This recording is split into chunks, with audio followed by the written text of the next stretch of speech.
Good morning. Before I begin, I want to extend my condolences to the family and friends of Maria Fuertes, a 92-year-old woman who was recently raped and murdered here in New York City by an illegal alien that ICE could have arrested if not for this city's policies. As a law enforcement officer, we work every day to ensure the safety of those in the communities we serve. And there's no worse feeling than when those innocent citizens you are sworn to protect are needlessly harmed. I also want to introduce the gentleman on stage with me. To my right is Thomas Dekker, the Field Office Director for ICE Enforcement and Removal Operations here in New York City. To my left, I have some gentlemen from the New York PD Sergeants Benevolent Association, Vincent Vallilong, Mike Perugia, Edmund Small, and Paul Capitosto. They'll be available to answer any questions after this event if you'd like to speak with them as well. As much as I like New York City, I got to tell you, I hate that I'm here right now. As a 25-year law enforcement professional, it is unbelievable that I have to come here and plead with the city of New York to cooperate with us to help keep this city safe. And unfortunately, it's not a new battle. Myself and others within ICE and DHS, both in this administration and the last, have been trying for the better part of a decade to get this city to cooperate with ICE in furtherance of our shared public safety mission. Time and time again, our efforts and our warnings of the disastrous consequences of non-cooperation and even outright interference have gone unheeded, resulting in tragedies such as this one, and countless victims whose lives were forever scarred at the hands of illegal criminal aliens. And as long as politicians continue to put their own self-interests over those they have sworn to protect, and frankly, those who actually put them in office, this tragic situation will be repeated again and again. Make no mistake, it is this city's sanctuary policies that are the sole reason this criminal was allowed to roam the streets freely and end an innocent woman's life. So here I am again, pleading with the people of New York City and all other sanctuary cities in this country. Let ICE help you. Let us help you keep your community safe. We can actually prevent crimes such as these brutal sexual offenses and murders like we saw here this past week. These policies, plain and simple, both here and elsewhere in the country, make all of us less safe, which is the opposite of what the primary goal of every law enforcement officer, every law enforcement agency, and every elected official should be. Strong local partnerships and reliable cooperation are vital to successful law enforcement. Ask these cops up here. And as a career law enforcement professional, it's beyond frustrating to know that victims in communities across this country and in this city continue to suffer at the hands of criminals because those politicians choose to put politics over public safety. I'm going to open up to some questions, but before I do, I'm going to lay out some facts surrounding this issue and dispel a lot of the misinformation continually promoted by many in the media and many politicians. First and foremost, I'm going to explain to you what an ICE detainer really is.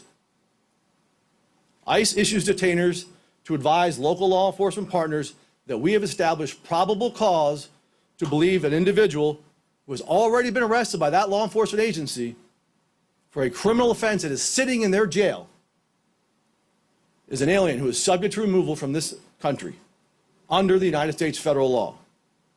ICE issues detainers and makes arrests based on probable cause, the exact same standard that NYPD and every other law enforcement agency in this country must adhere to when they make arrests for the crimes they're sworn to enforce. When we issue a detainer, we are simply asking to be notified prior to that alien's release and for our law enforcement partners to hold that individual for a brief period of time so that ICE may assume custody and prevent the release of that criminal back to the community. In many cases, especially in large metropolitan areas like New York, where our officers are concentrated, if the law enforcement agency gives us enough notice before the individual is released, we'll be there before they even roll over onto that detainer. And for those who obfuscate this issue by saying they don't want their officers asking immigration status and enforcing federal immigration law, like I saw the mayor's office say yesterday, Let me put that false narrative to bed right here and now. We aren't asking you to. When we lodge a detainer, we have already made that probable cause determination. We are the ones making the enforcement action. All you need to do is call us before you release them. A phone call. One simple phone call. And Maria Fuertes could be alive today. There's also going to be those who try to deflect criticism for these policies by stating that they would honor the ICE detainer if accompanied by a judicial warrant. The individuals who make this claim are either willfully ignorant of the law or are patently disingenuous. ICE does not need a judicial warrant to issue a detainer or to make an arrest. To be perfectly clear, not only do we not need one, we can't even get one. There is no federal judge, state judge, local judge, magistrate, anywhere in this country that has a lawful authority to issue a judicial warrant for a civil immigration violation. It's just not doable. The system set up by Congress gives that authority solely to supervisory immigration officers, and that is the framework under which we operate. What many of these politicians also decline to mention is that their officers make warrantless arrests based on probable cause every single day. When they respond to a domestic disturbance or they respond to somebody that's selling drugs on the street corner, they're not going down to the courthouse and getting a warrant for that individual and coming back, because guess what? He's not going to be there. Law enforcement make warrantless probable cause arrests every single day, as do we. Let's also be clear about whom we are lodging detainers against. As I mentioned previously, these individuals are already sitting in another law enforcement agency's custody because they were arrested for a criminal violation. These are often serious, violent offenses. Yet this city's policies actively thwart ICE from exercising its statutory authority for the protection of you and your neighbors. Unfortunately, this incongruent application of laws often results in senseless, tragic victimization, such as we saw this week. These are preventable crimes, people, and more importantly, preventable victims. Most times, we don't even know the criminal alien's been released because these sanctuary jurisdictions won't even tell us. You know how we find out one of the criminal aliens we lodged a detainer against was released? Usually it's when they get arrested again and their fingerprints bounce off the FBI's database and come to us. We've seen recidivism rates as high as 50% in some of the areas in which we operate. Last year, ICE lodged 7,526 detainers against our New York Euro field office. I know the PD has put out stats that are about half of that, probably because the other half of the detainers they lodged, they didn't even pay attention to. They probably just put in the shredder. The criminals against whom these detainers were lodged accounted for 17,873 criminal convictions and another 6,500 criminal charges. The crimes these individuals have been convicted or charged with included 200 homicides, over 500 robberies, over 1,000 sexual offenses, over 1,000 weapons offenses, over 3,500 assaults, and over 1,500 DUIs. I'll say it again, and I'll say it till I'm blue in the face. There should be nothing political about removing dangerous recidivist criminals from our streets. It's incredibly unfortunate that those who value their own political self-interest over the safety of and security of their constituents. It's utterly senseless. For those of you who do not know very much about sanctuary city policies, I encourage you to educate yourself fully about this issue. The facts speak for themselves, as unfortunately this country is rife with tragic examples of senseless, preventable deaths, deaths that even include cops. Those who politicize this issue want you to believe that you have to choose between being an immigrant-friendly city and being one that cooperates with ICE. Again, that is simply false. The only immigrants protected by such policies are those committing violent and dangerous offenses, often in the same communities these politicians are purporting to protect. This is a common sense public safety issue, period. For those who think sanctuary policies will keep ICE out of their communities, nothing could be further from the truth. ICE is mandated by Congress to enforce immigration laws of this country, and we will continue to do so regardless of the opposition from those who hold no allegiance to the law. On the contrary, sanctuary policies leave ICE with no reasonable alternative but to increase enforcement in neighborhoods, workplaces, and the general public. This strains law enforcement resources, places the officers in the community at risk, and ultimately results in fewer criminals being removed from our streets.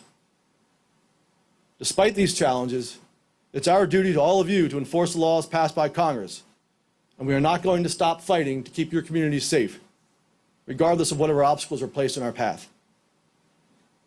One other common myth is that ICE performs random enforcement actions, random sweeps, or raids, the media likes to call them. Nothing could be further from the truth. 70% of the people that ICE arrests for immigration violations come to us directly from another law enforcement agency. As thankfully, the vast majority of law enforcement agencies in this country cooperate with us. Nearly 9 out of 10 people that we arrest are convicted criminals, have a pending criminal charge, are an immigration fugitive, meaning they've already had their day in immigration court and been ordered removed by an immigration judge and have failed to comply with that lawfully issued judge's order, or are illegal reentrants, meaning they've been deported previously, have come back illegally again, which is a federal felony and one we prosecute 7,000 times a year. Another myth that I'll address, which shouldn't even be a myth after you've heard what I said already, is that ICE only arrests minor offenders. That's completely false. Nothing could be further from the truth. In FY19, we arrested 123,000 people convicted of or charged with criminal offenses. And these criminals accounted for almost 500,000 convictions and criminal charges, to include 1,900 homicides, 10,000 sexual offenses, 1,800 kidnappings, 45,000 assaults, 74,000 DUIs, 67,000 drug-related offenses, and 8,000 gang members.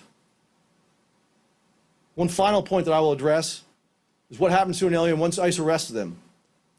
Unlike some would have you believe, they are not whisked off in the middle of the night, never to be heard from again. Unless they are fugitive and have already had their day in court, an arrest by ICE is just the start of the process. Just as if the individual is arrested by NYPD or any other law enforcement agency in this country. There is a defined process in which the individual will have the right to a hearing before a judge with the Executive Office of Immigration Review within the Department of Justice. They have the right to present evidence on their behalf. They can be represented by counsel. They have the ability to apply for asylum and any other form of relief of removal, of which there are many. And if they don't like the ruling of the judge, they can appeal it. They can appeal to the Board of Immigration Appeals, the U.S. Circuit Court, or ultimately the Supreme Court. But at the end of that process, if the judge has ordered them removed, and that removal order has been upheld through whatever appellate process the individual has availed himself of, it is ICE's sworn duty to execute that removal order. ICE must enforce the laws and rulings from an immigration judge, just like any other law enforcement agency must enforce the laws of their respective jurisdictions and judges. We have the most generous immigration system in the world, and the Congress has established a robust process through which one can apply to remain here in the country, even when they're here illegally. And that is something to be proud of as a nation of laws. However, in order to be a nation of laws, at the end of that process, an order from a judge must mean something if the rule of law is to mean anything. No other law enforcement agency anywhere in this country is being asked to ignore duly issued lawful orders from a federal judge. We cannot and we will not shirk our congressionally mandated responsibilities. I'll answer your questions, but I want to point to these two things on the stage right here and show what they represent. So this poster over here, these are individuals we know the detainers were declined, and they're back out on the street. You look at the crimes they were charged for: attempted robbery, first-degree assault, second-degree assault, assault to cause personal injury, and criminal obstruction of blood circulation. And here, these are ones that are in jail now. These are ones that NYPD arrested recently. I'm sure the guy in the bottom center looks familiar. These are ones that are going to be released. So get to know their faces now, because New York's not going to cooperate with us, so at some point they'll be back in your communities, whether it's before they get sentenced, before they can be convicted, or even afterwards. I got a case here that I just saw that the great officers in this office arrested a couple weeks ago. Individual got convicted for sexual assault on an 11-year-old kid. We told the Department of Corrections we wanted that individual. They didn't care. They released him. We went out and arrested him. So he's off the streets. So I will say it again. We are going to do everything we can to protect these communities in which we operate. I hope the politicians in those communities join us and find a way to work with us to do the same. I'll answer your questions now. Thank you. Ma'am. I just have a question about, for Reyes Khan, if you thought he was a threat to public safety, how come ICE officials couldn't go out after he was released and you had probable cause, you said? Why couldn't ICE officials then go out and arrest him? We do. We have 600,000 immigration fugitives in this country. As I just mentioned, we had 7,300 detainers that we lodged last year that weren't honored. So we are out every day with our teams trying to find these criminals that have been released. That's part of the problem, and that's why we're begging these law enforcement agencies to work with us. They know. You go to any police department in this country, any sheriff's department, ask them how big their fugitive docket is. They all have fugitive dockets. You know why? Because people that are wanted do their best to avoid detection. So that's why, with limited resources, and from a public safety and officer safety perspective, the best thing that we can do is have that individual turned over to us in the safe confines of that detention facility while they're already being held by that jurisdiction for the criminal violation for which they were arrested. If they had turned them over to us, we would have them in our hands today, and Ms. Fuertes would be walking the streets safely. Well, I know it would be easier, but the question is, did his previous crime of beating up his father, do you think that rose to the level where it was at the top of your list to go pick him up after he was released? Absolutely. We lodged a detainer for that sole purpose. Did but you again, try to go find him? we are out there every day trying to find all thousands. I just meant we have more declined. We probably have 50-fold number of declined detainers than we have officers in this city. And those are just the ones that are declined. And those are just the ones that come through NYPD, not the ones that are released by the state or jurisdiction. So we're out there every day. That's the whole point of this issue, is that we are never going to be able to find every single person that these jurisdictions release. I guarantee you, we can arrest every single person they turn over to us in their facility. Ma'am?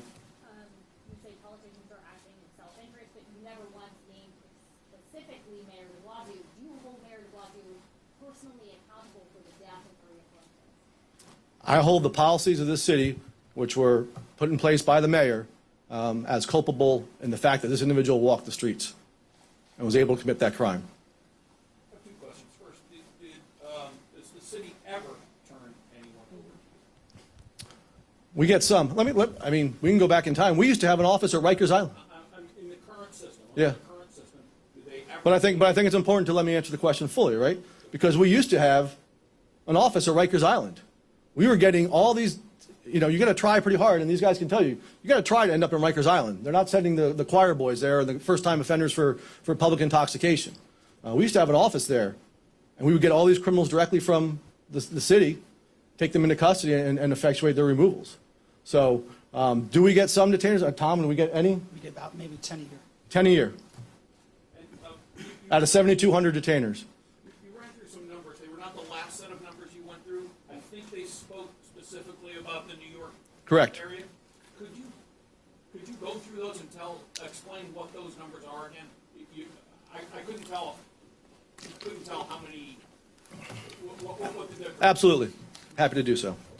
So I don't have those committed to memory. No. And I'm sorry, you ran through them a little bit fast. I couldn't No problem. understand. So for the field office here in New York, lodged 7,526 detainers last year. Those individuals, so again, these individuals are not, a lot of them are not first-time offenders, right? So for the 7,526 individuals against whom a detainer was lodged, they accounted for 17,873 criminal convictions, another 6,500 criminal charges. So that means if you took the rap sheets of all those 7,526 individuals and stacked them up, those are the crimes, the convictions and crimes for which they're charged. That's the aggregate number. What those included were 200 homicides, over 500 robberies, over 1,000 sexual offenses, over 1,000 weapon offenses, over 3,500 assaults, and over 1,500 DUIs. Thank you. Sir. The police department says they couldn't hold Mr. Khan because he wasn't convicted of anything, and that's their consternation, is that the person's not convicted.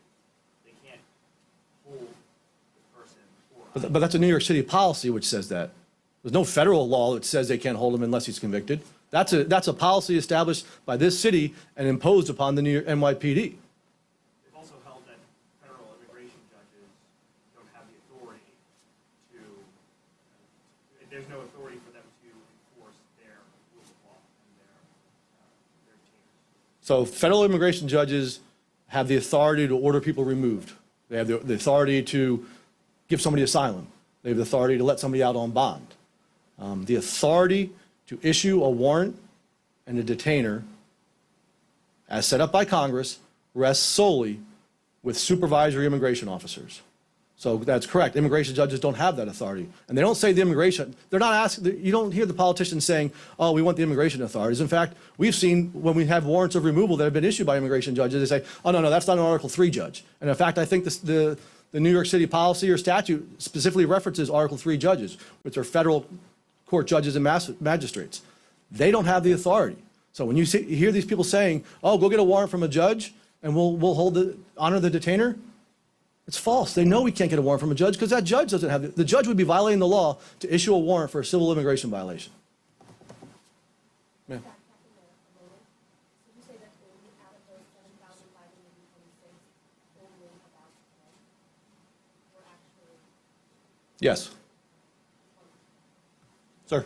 How does the city and state's bail reform policies also help to let people back on the street? This has just got to do. It's certainly accelerated their process back into our communities. We had an individual, an illegal alien, I believe it was Christmas Eve, tragically ran over somebody and killed them.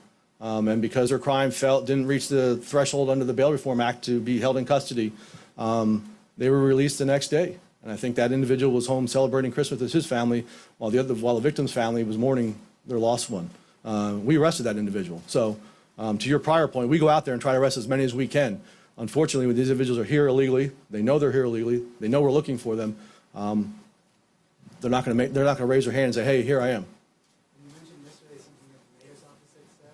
What was that exactly that you were responding to? Yeah, there was one of their statements said that, it's not NYPD's responsibility to question anybody regarding their immigration status. Is that something that the mayor said? I've seen it. I think it was from the mayor's office, but there's about 10 articles out there in which they made the mention. Direct response from the mayor based on. Yeah, just exactly what I just said. We're not asking any law enforcement agency to enforce immigration law. We are simply asking, when we tell you that you've got somebody in custody that you just arrested for a criminal violation, let us know before you release them, hold him for a short period of time if we can't get there immediately, and turn him over to us so that he doesn't go back out in the community and hurt somebody else unnecessarily. Sir? The tanners, so detainers that you're saying are canceled by the city each year. What makes those cases different? What do you attribute to the great commonality that they share? Why is the city You know, Yeah, the 10 detainers about which they honor, they claim fall into their local policy of which ones are covered that they'll actually honor. But again, that's 10 out of thousands and thousands and thousands of detainers we file. In fact, we have a great relationship with the NYPD police, but unfortunately with the administration of NYPD, what they did was on their website, they actually have on their website that we issued to NYPD alone 2,900 detainers. Now this is their count for their fiscal year, which ended for 2019 in June 30th. And out of the 2,900, in their website they boasted they honored 0.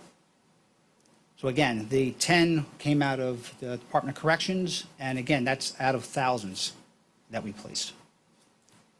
Right, and that's why it's so disingenuous when they came out and said in this instant case that they never received an ICE detainer. What's the difference? They said themselves they didn't honor a single one last year. And they did get a detainer, first off, but secondly, they said they didn't get one. So it's not only shame, you know what? If you're going to have a sanctuary city policy and you know it's going to result in people going back out to the street and committing more crimes, at least own it. At least stand up and say, yeah, that's our policy. Own it. Don't sit there and try to push the blame onto somebody else. That's disgusting. Sir. You mentioned that the bail reform policy introducing with a illegal immigrant going back on the streets. You mentioned a time of Christmas Eve. The policy doesn't go into effect until Yeah, from what I've seen, a lot of the judges started implementing it beforehand because they knew by the time the new year turned, they were going to be released anyway. So there's plenty of articles out there in the paper I've seen during the month of December where judges were starting to release people because 2 weeks from now the Bail Reform Act was going to kick in, so they might as well just release them anyway. Ma'am.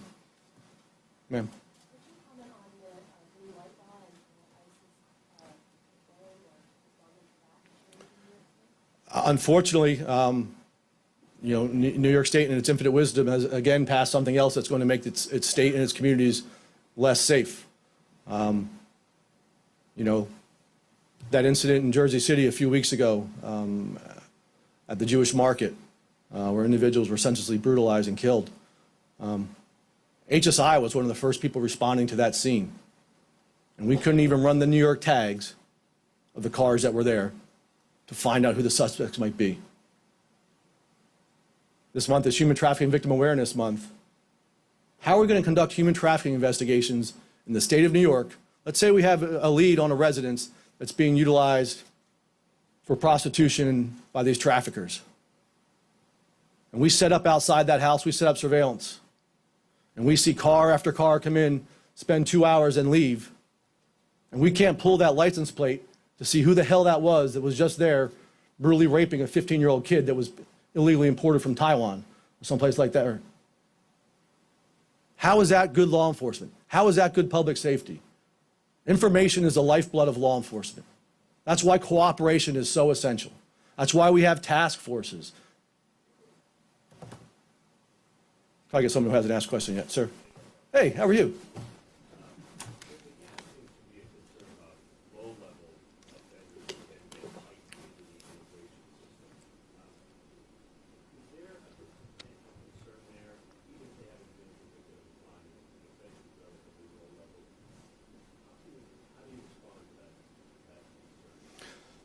Several ways. First off, we got to start with the premise that these individuals are here illegally, all right? So they've already broken the law by being here illegally, whether they came on a visa and overstayed it, whether they came across the border illegally, whether they came with a false passport, whatever the case may be, they are here illegally.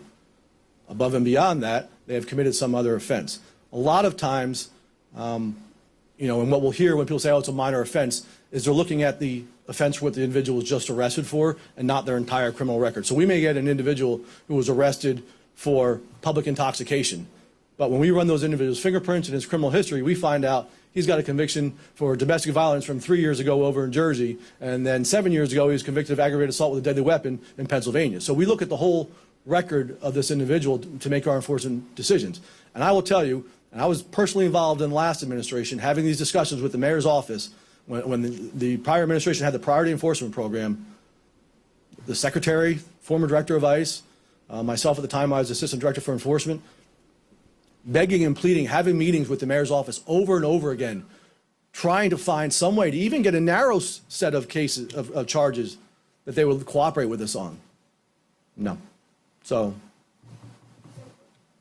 you're saying that if a person has a minor violation, you will not take them into custody? I'm not saying that. We are going to enforce the law equitably. That's what the rule of law means. That means that if you have broken the law, we're going to enforce that law equitably. Now, what happens ultimately after we make that arrest depends on each circumstance. Most of the people that we arrest, Congress has already determined that they're subject to mandatory detention. Congress has passed laws which state that this individual poses either a flight risk or has committed a crime which is so egregious that it renders them ineligible for bond in the federal immigration process. So a lot of those people that we arrest, 72% of the people in our custody are subject to mandatory detention. So when we arrest somebody for the crime, we may not even have the ability to release them, even if we wanted to, which we generally don't want to release criminals back to the street. There are some individuals that have the right to a bond. So those individuals whose crimes do not reach the level which Congress has already subjected them to mandatory detention, they have the right to go in front of an immigration judge and have a bond hearing. The judge will ultimately make that determination as to whether or not they get released on bond, how much that bond may be, or whether they get held pending their hearing.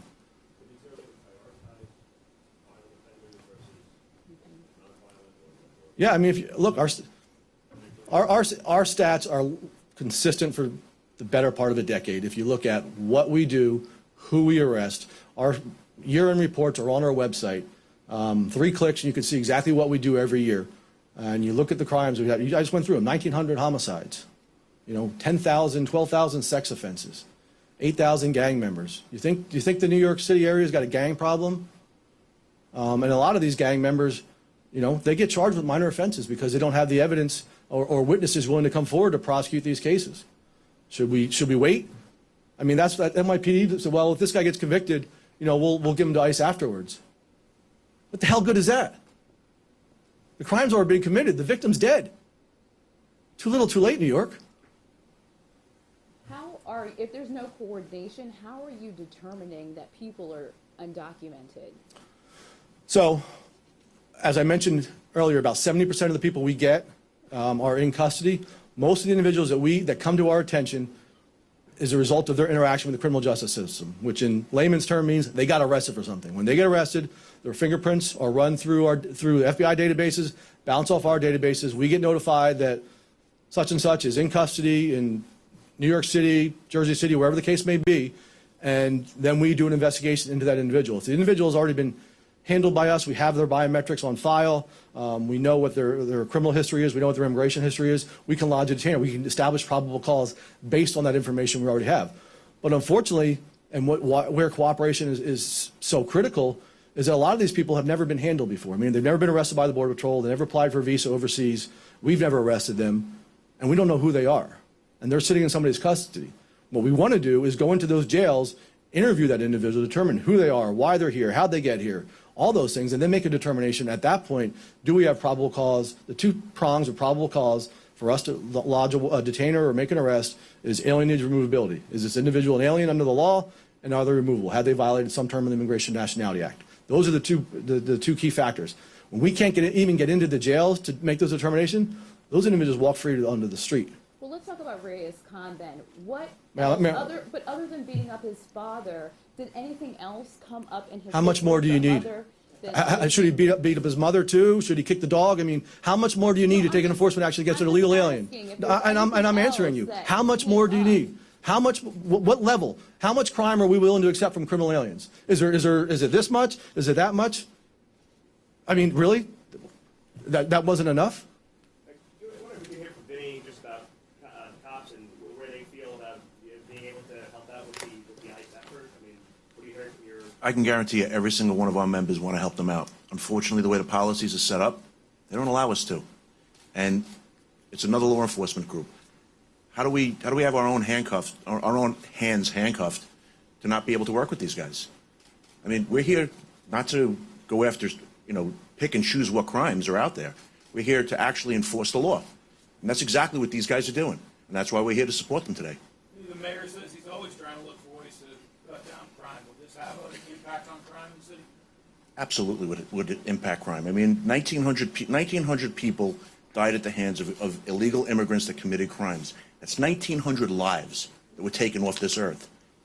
If it was just one, you just saved one whole family's life and the way that they have to go about their life for a generation. I mean, the mayor can say what he wants to say. He owns this. That's right. He should step up and say these are his policies. He owns it. Sir.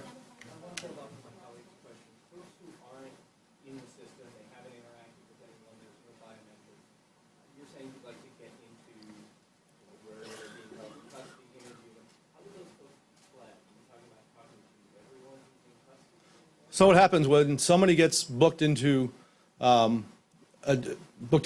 for a criminal violation?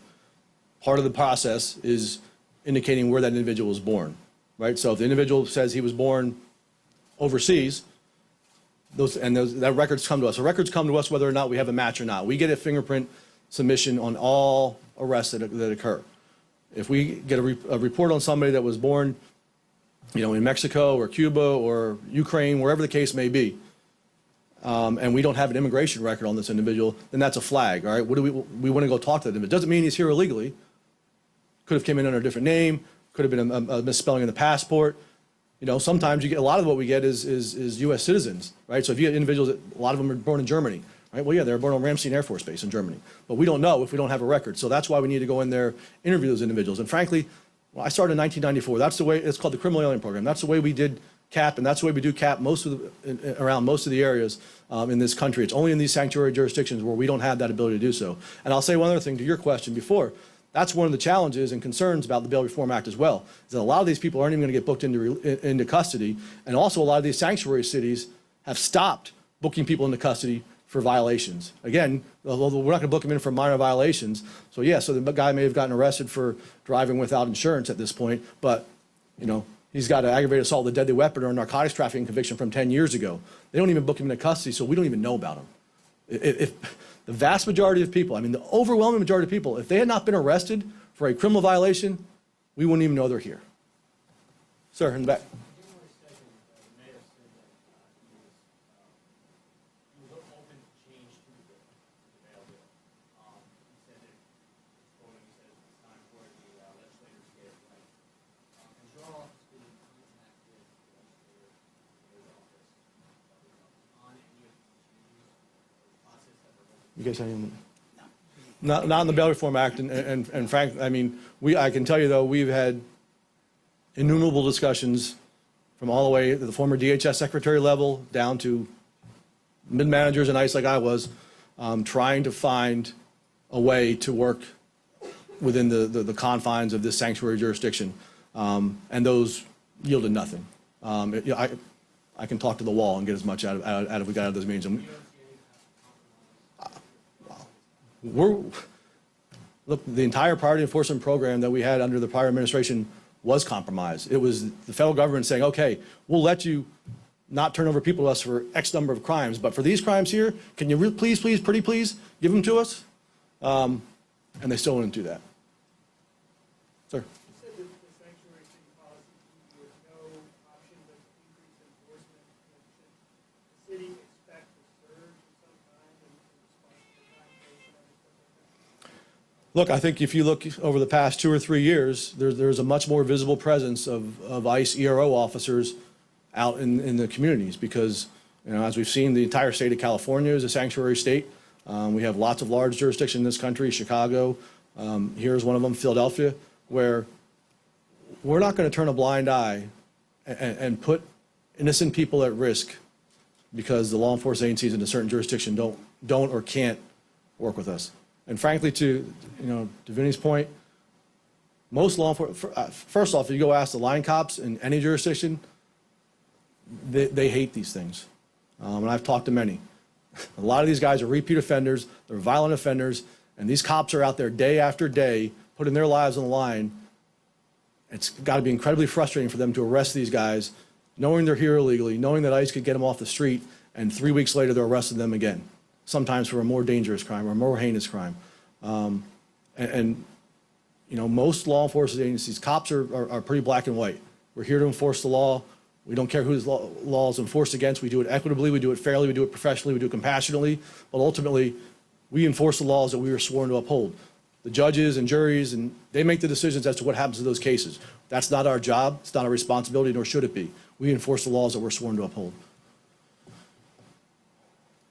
Comment briefly about the use of administrative subpoenas, how that differs from a detainer, and whether that's something that could be employed. So we just started using administrative subpoenas in this context just this week.